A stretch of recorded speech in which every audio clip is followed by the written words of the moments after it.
course, I, like everybody, or probably everybody, didn't think I needed hearing aids.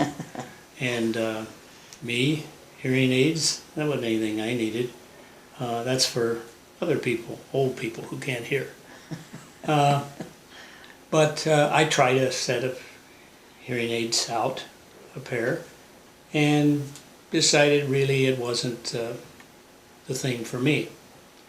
Well, my wife and I often travel by car, as we are snowbirds from Michigan and who come to Florida and back, and we have conversations quite often.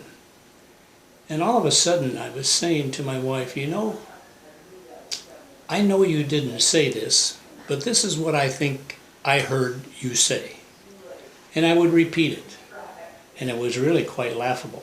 We'd laugh down the highway talking about, then finally Betsy came to the realization that maybe she wasn't hearing too well either. Oh, I came to the realization because you told me I wasn't hearing well. Okay. We noticed that the TV, we'd turn up the volume and we would always have the closed caption on because we neither one were hearing very well. So finally John said, all right, I'll go back and have the hearing test if you'll go too. So we did. We both visited Dr. Terry, and we both indeed needed hearing aids.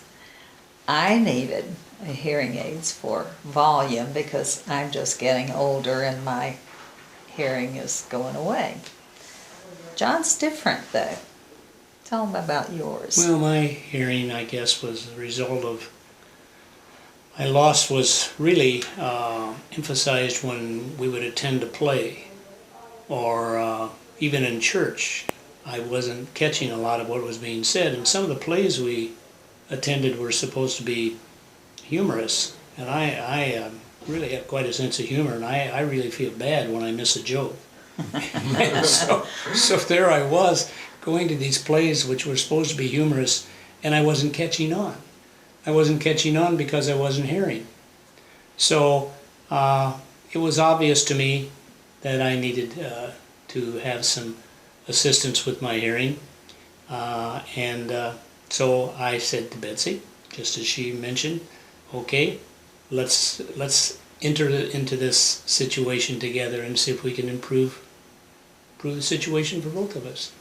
One of the things that I began to notice was that when we would go to parties or we'd be with a group of people, I was conscious of the fact that I talk a lot and I visit and I'm friendly and She's everything. Very social. And but I was kind of withdrawing from that because it was difficult to carry on a conversation when I couldn't hear the person's response.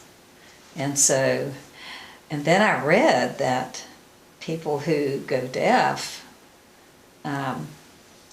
really begin to have emotional problems often because they withdraw from their social life and their social activities, which we all need for good mental health.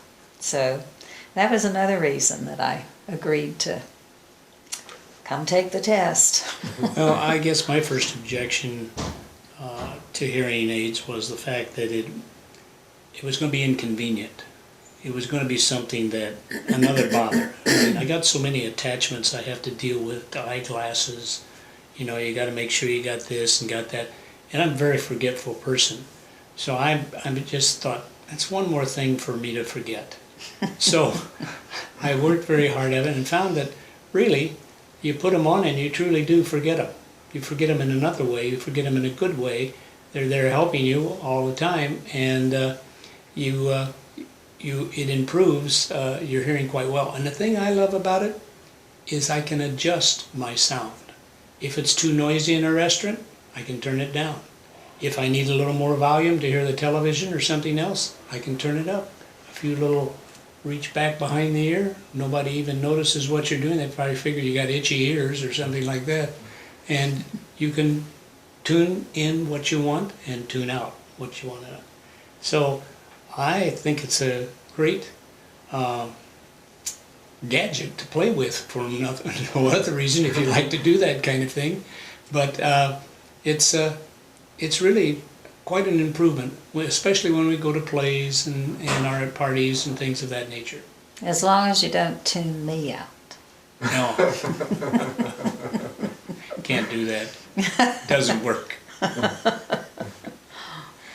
Well, you feel more confident. You can, for example, when I attend my local Rotary meeting, I can hear, we have usually huge round tables, and I can now hear across the table what is being said, which I couldn't always. I was always catching part of the conversation, but not all of it.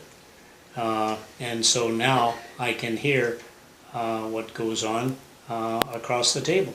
And these tables probably can sit as many as 8 or 10. And so therefore, they're pretty large. And it enables me to be more confident about what is being said. And you don't make a remark that has nothing to do with the conversation that's going on. That can be a little embarrassing. And you're not saying, will you repeat that for me? Can I hear that again? Well, I certainly participate more in conversations when we're out or when we're at church or with a group of friends. I don't kind of sit back and listen to the conversation, although I do listen. I can also participate because I hear what they're saying with the increased volume.